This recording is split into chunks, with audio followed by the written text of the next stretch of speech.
Shalom, Bapak Ibu, saudara-saudara terkasih. Hari ini kita akan membaca dari Lukas 12 ayat yang pertama sampai ke 21. Sementara itu beribu-ribu orang banyak gelap berkerumun sehingga mereka mendesak-desakan.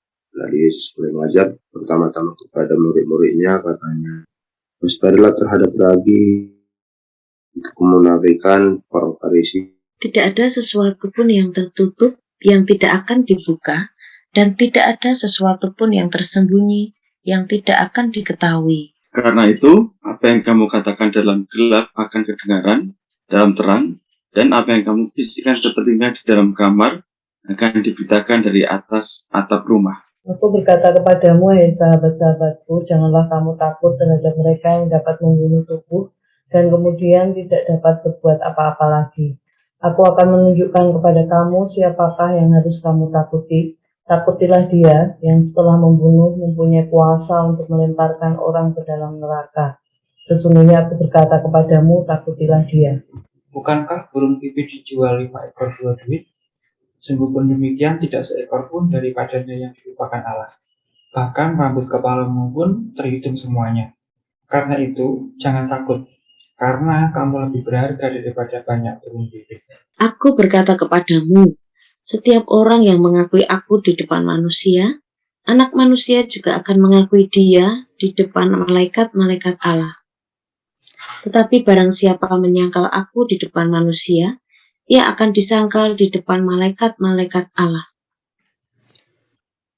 Setiap orang yang mengatakan sesuatu melawan anak manusia, ia akan diampuni, tetapi barang siapa mengucap Roh Kudus, ia tidak akan diampuni. Apabila orang menghadapkan kamu kepada majelis atau kepada pemerintah dan penguasa-penguasa, janganlah kamu khawatir bagaimana dan apa yang harus kamu katakan untuk membela dirimu. Sebab pada saat itu juga Roh Kudus akan mengajar kamu apa yang harus kamu katakan. Seorang dari orang banyak itu berkata kepada Yesus, Guru, katakanlah kepada saudaraku supaya ia berbagi warisan dengan aku. Tetapi Yesus berkata kepadanya, Saudara, siapakah yang telah mengangkat aku menjadi hakim atau pengantara atas kamu? Katanya lagi kepada mereka, berjaga-jagalah dan waspadalah terhadap segala ketamakan. Sebab walaupun seorang berlimpah-limpah hartanya, hidupnya tidaklah tergantung daripada kekayaan itu.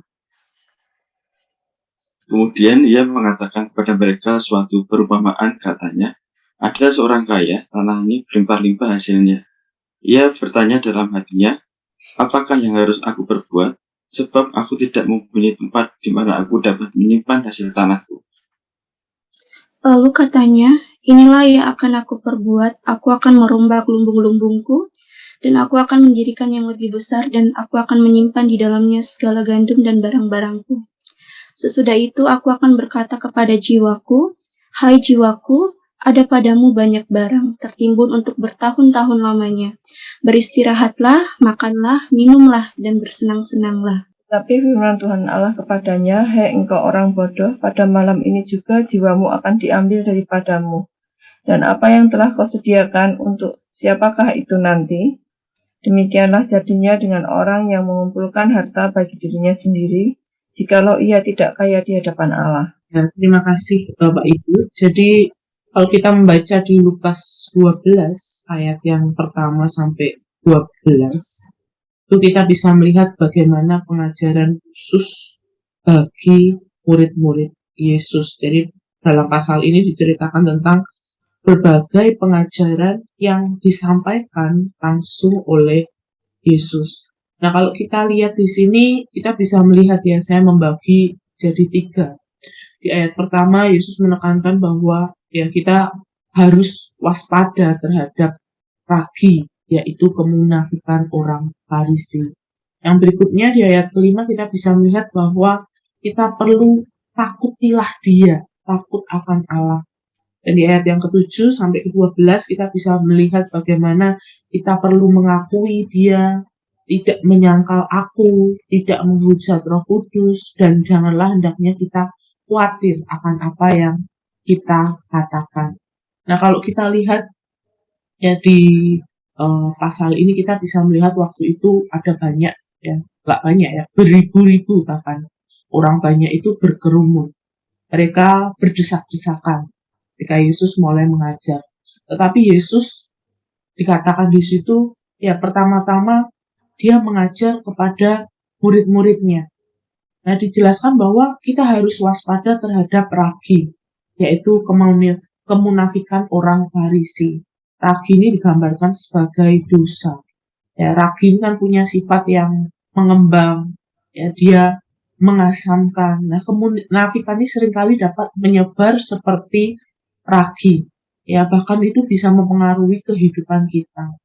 Jadi kemunafikan ini adalah segala sesuatu yang memang tidak sesuai dengan perbuatannya. Makanya Yesus mengajarkan kepada murid-muridnya, khususnya yang menjadi ya teladan bagi banyak orang, untuk mereka perlu waspada terhadap ragi ini. Nah, ragi yang dijelaskan di sini adalah ragi orang Farisi.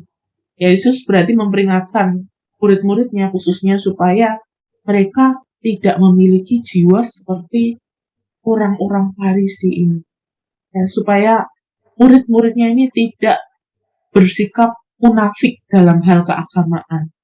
Ya, seperti yang sudah dilakukan oleh orang-orang Farisi. Nah, yang berikutnya, ya kita lihat di ayat yang kedua dan ayat yang ketiga. Bagaimana Yesus mengatakan bahwa tidak ada sesuatu pun yang tertutup yang tidak akan dibuka, dan tidak ada sesuatu pun yang tersembunyi yang tidak akan diketahui.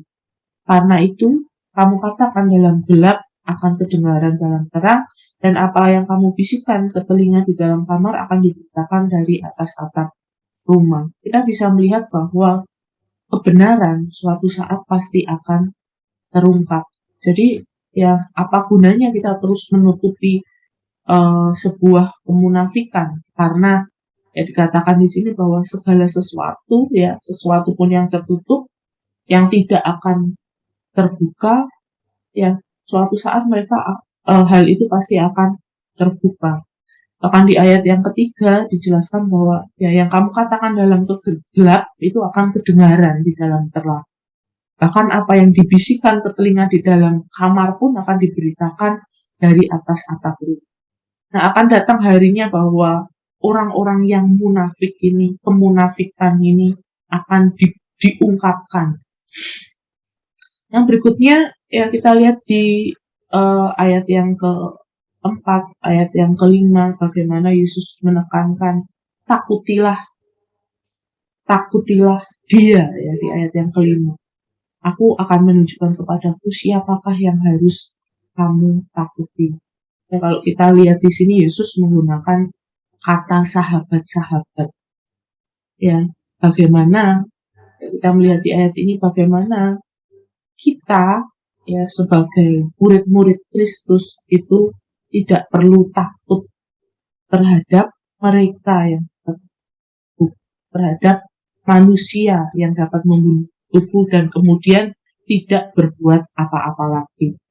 Nah, sehingga di ayat yang kelima Yesus menekankan, Yesus mengatakan, siapa sih yang harus kalian takuti? Bagaimana Yesus menjelaskan siapa yang harus ditakuti. Yang harus ditakuti itu bukanlah manusia, tetapi Allah. Makanya di ayat yang kelima kita bisa melihat ada tanda seru, takutilah Dia. Ya, yang harus ditakuti bukanlah manusia, tetapi Allah. Takutlah akan Allah yang setelah membunuh memiliki kuasa untuk melemparkan orang ke dalam neraka. Takutlah kepada Allah karena ya Allah harus ditakuti daripada manusia. Nah, sehingga penting bagi kita orang percaya harus takut akan Dia.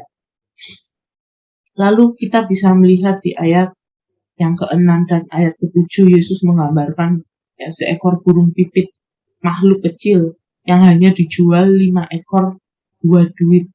Jadi dikatakan, bukankah burung pipit dijual 5 ekor 2 duit? Sungguh pun demikian tidak seekor pun daripadanya yang dilupakan Allah. Burung-burung itu ya, gak ada yang dilupakan oleh Allah. Padahal burung-burung itu adalah makhluk-makhluk kecil. Mereka dipelihara, mereka tidak dilupakan. Ya, apalagi manusia. Manusia punya posisi yang lebih berharga di mata Tuhan. Ya, manusia dikasih oleh Tuhan. Sehingga ya kita bisa melihat di ayat selanjutnya, bahkan rambut kepala pun terhitung semuanya. Karena itu jangan takut, karena kamu lebih berharga daripada banyak burung. Ya, Yesus ingin menekankan kepada kita bahwa kepentingan yang paling kecil pun ya, rambut kepalamu terhitung semuanya. Sehingga kita bisa melihat bahwa bagaimana manusia itu sangat berharga. Karena kita punya kasih yang luar biasa dari Allah. Lalu kita akan melihat bagaimana pengajaran Yesus di ayat selanjutnya, ayat 8. Ya, aku berkata kepadamu, setiap orang yang mengakui aku di depan manusia, anak manusia juga akan mengakui dia di depan malaikat-malaikat. Jadi di ayat 8 Yesus ingin menegaskan bahwa ya kita harus mengakui Yesus. Seberapapun penderitaan yang harus kita alami ketika kita mengakui Yesus di depan manusia, maka ya kita bisa melihat di sini bahwa anak manusia juga akan mengakui dia di depan malaikat-malaikat Allah. Kita perlu mengakui Yesus di hadapan orang lain, walaupun ya akan banyak orang yang menentang hal itu. Nah, kalau kita melihat di ayat yang 9, ya katakan bahwa ada sebuah pengajaran. Siapa yang menyangkal Allah di depan manusia, dia juga akan disangkal di depan malaikat-malaikat Allah. Kita harus, ya tadi dijelaskan mengakui Yesus, kita ya jangan sampai kita dikatakan di ayat yang ke-9, menyangkal aku di depan manusia, karena orang-orang ini ya akan disangkal di depan malaikat-malaikat Allah.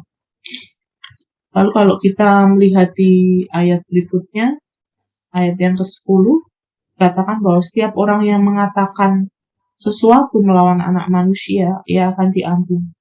Tetapi barang siapa menghujat Roh Kudus, ia tidak akan diampuni. Ya, kita bisa melihat bahwa orang-orang yang menghujat kerjaan Roh Kudus, mereka akan menerima hukuman yang lebih besar. Lalu kita melihat di ayat yang ke-11 dan 12, di sini katakan, apabila orang menghadapkan kamu kepada majelis-majelis atau kepada pemerintah-pemerintah dan penguasa-penguasa, janganlah kamu khawatir bagaimana dan apa yang harus kamu katakan untuk membela dirimu. Sebab pada saat itu juga Roh Kudus akan mengajar kamu apa yang harus kamu katakan. Jadi Yesus menegaskan kepada kita sebagai orang percaya, ya jangan hendaknya kita khawatir mengenai bagaimana dan apa yang harus kita lakukan atau apa yang harus kita katakan untuk membela diri. Karena Roh Kudus itulah yang akan menuntun kita untuk apa yang harus kita katakan. Roh Kudus akan memberikan hikmat kepada kita untuk mengatakan apa yang harus kita katakan. Nah, sehingga ya ada penegasan di situ di ayat yang ke-12, sebab pada saat itu juga Roh Kudus akan mengajar kamu apa yang harus kamu katakan. Nah, yang berikutnya kita bisa melihat di ayat selanjutnya, Lukas 12 ayat yang ke-13 sampai 21.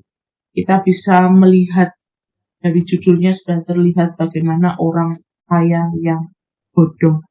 Nah, ini menceritakan bagaimana sikap Yesus yang bertentangan dengan dunia. Kalau dunia ini menekankan kekayaan, Yesus ini menekankan kekekalan, sesuatu yang bersifat kekal. Nah, dikatakan di sini bahwa ya waktu itu ada seorang dari orang banyak itu. Dia berkata kepada Yesus, Guru, katakanlah kepada saudaraku supaya ia berbagi warisan dengan aku. Nah, orang ini datang kepada Yesus bukan karena dia percaya kepada Yesus ataupun ingin mendengarkan ajaran Yesus. Tapi dia bertanya bahwa bagaimana caranya supaya ya dia dapat atau dia bisa mendapatkan warisan. Nah, ini yang terjadi saat ini ya, nggak hanya waktu itu. Banyak orang datang kepada Yesus karena ya mereka ingin mendapatkan berkat yang melimpah. Nah, kita bisa melihat bagaimana tanggapan Yesus. Bahkan Yesus mengatakan di ayat yang ke-14, tetapi Yesus berkata kepadanya, "Saudara, siapakah yang telah mengangkat aku menjadi hakim atau pengantara di atas kamu?" Ya, kalau lihat di sini sepertinya Yesus sudah tahu ya apa maksud orang ini, sehingga ya Yesus gak memberi jawaban. Yesus memberikan sebuah pertanyaan. Kalau dilihat di sini ya kita bisa melihat lagi di ayat yang berikutnya. Yesus mengatakan kepada mereka, "Berjaga-jagalah dan waspadalah terhadap segala ketamakan. Sebab walaupun seorang berlimpah-limpah hartanya, hidupnya tidaklah bergantung daripada kekayaan itu." Ya, makanya Yesus menegaskan bahwa kita sebagai orang percaya, murid-murid Yesus, kita harus selalu berjaga-jaga dan berwaspada terhadap segala ketamakan. Karena ya seseorang yang hidupnya berlimpah-limpah itu nggak bisa bergantung dari kekayaan itu.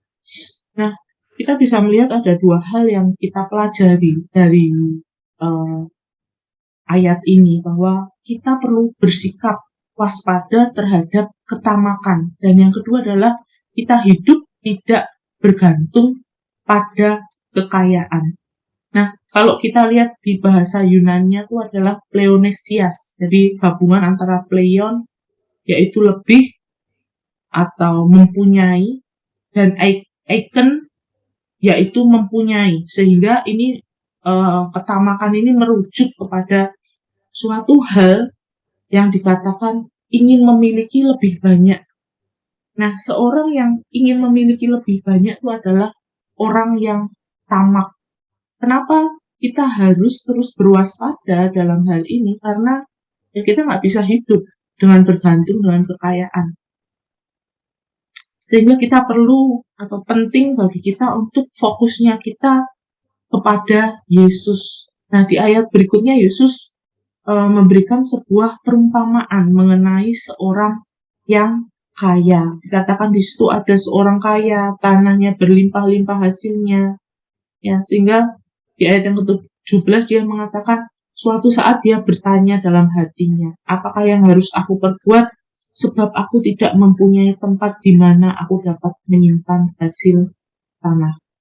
Nah, kadang kita berpikir ya, orang yang kaya itu masalahnya itu sedikit. Tetapi kalau kita lihat di sini bahwa orang yang kaya itu dia juga semakin besar lagi, semakin mereka menghadapi banyak problema dalam kehidupan. Orang-orang ini selalu sibuk berpikir gimana caranya supaya aku bisa menghasilkan, menyimpan hasil tanah. Ya, kekayaan ini nggak akan pernah memberikan kita kepuasan. Ya, apalagi kekayaan ini tidak akan pernah memberikan kepuasan kepada orang yang tamak. Nah, sehingga di ayat yang ke-18 dia mengatakan, inilah yang akan aku perbuat, aku merombak lumbung-lumbungku, mendirikan yang lebih besar, aku akan menyimpan di dalamnya segala gandum dan barang-barang. Sesudah itu aku akan berkata kepada jiwaku, ada padamu banyak barang tertimbun untuk bertahun-tahun lamanya, beristirahatlah, makanlah, minumlah, dan bersenang-senanglah. Kalau kita melihat di Pengkhotbah itu dikatakan siapa yang mencintai uang, dia nggak akan puas dengan uang itu. Siapa yang mencintai kekayaan, dia nggak akan puas dengan penghasilannya. Dan hal ini pun sia-sia. Tetapi ya kita bisa melihat bahwa apa yang diajarkan Yesus terbalik ya dengan apa yang diajarkan oleh dunia. Firman Allah di ayat 20 mengatakan bahwa hai engkau orang bodoh, pada malam ini juga jiwamu akan diambil daripadamu dan apa yang telah kau sediakan. Untuk siapakah itu nanti? Dan di ayat yang ke-21, Yesus mengatakan, demikianlah jadinya dengan orang yang mengumpulkan harta bagi dirinya sendiri, jikalau ia tidak kaya di hadapan Allah. Orang yang seperti ini dikatakan oleh Yesus bahwa orang ini adalah bodoh. Jadi kekayaan itu sangat terbalik dengan pandangan dunia. Dunia memandang, wah orang kaya adalah orang yang hebat. Tetapi Yesus memandang bahwa kekekalan itu lebih dari segalanya. Orang hanya hidup untuk sementara. Mereka nggak mempedulikan kekekalan. Mereka hanya mempedulikan ya kehidupan jasmaninya. Dia nggak mempedulikan bagaimana ya kekekalan nantinya. Nah, di ayat ini ya kita bisa belajar bahwa Yesus mengajarkan kita untuk waspada terhadap iman kita. Takut akan Dia, mengakui Yesus, dan kaya di hadapan Allah. Nah, aplikasinya apa? Apakah saya selalu takut akan Allah? Apakah saya sudah kaya di hadapan Allah melalui melayani Dia? Sekian dan terima kasih. Kita mau terus mengandalkan Tuhan dan hanya kepada Dia kita fokus, hanya kepada Dia kita hidup untuk terus mengandalkan Tuhan. Kita akan pujikan satu-satunya yang kuandalkan.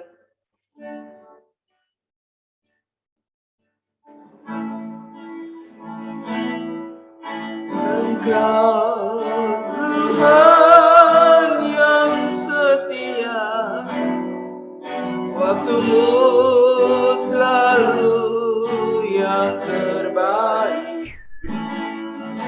Engkau Tuhan sandaranku, dan ku hanya kan berharap padamu. Satu-satunya yang ku andalkan, satunya yang ku percaya. Engkau sumber kekuatan, sumber pengharapan, sumber kedamaian. Satu-satunya yang ku andalkan, satunya yang ku percaya. Engkau Tuhan memberkati, Tuhan penyembuhku, Tuhan pemulihku. Biarlah kita meresponi firman Tuhan.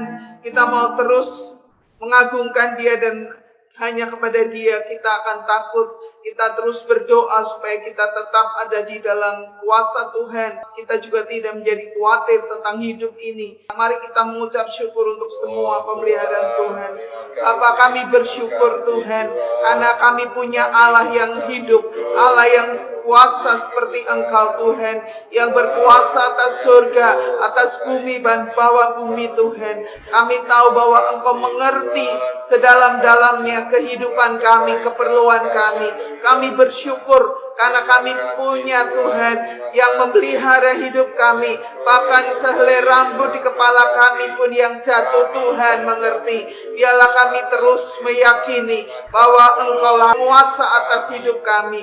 Tuhan, ampuni segala hal yang tidak berkenan, merasa tidak puas dengan apa yang Tuhan berikan, bahkan khawatir dalam hidup ini. Tuhan, ampuni kami. Biarlah kami tetap Tuhan mengakui Engkau satu-satunya penguasa hidup kami. Terima kasih Tuhan, terima kasih, terima kasih.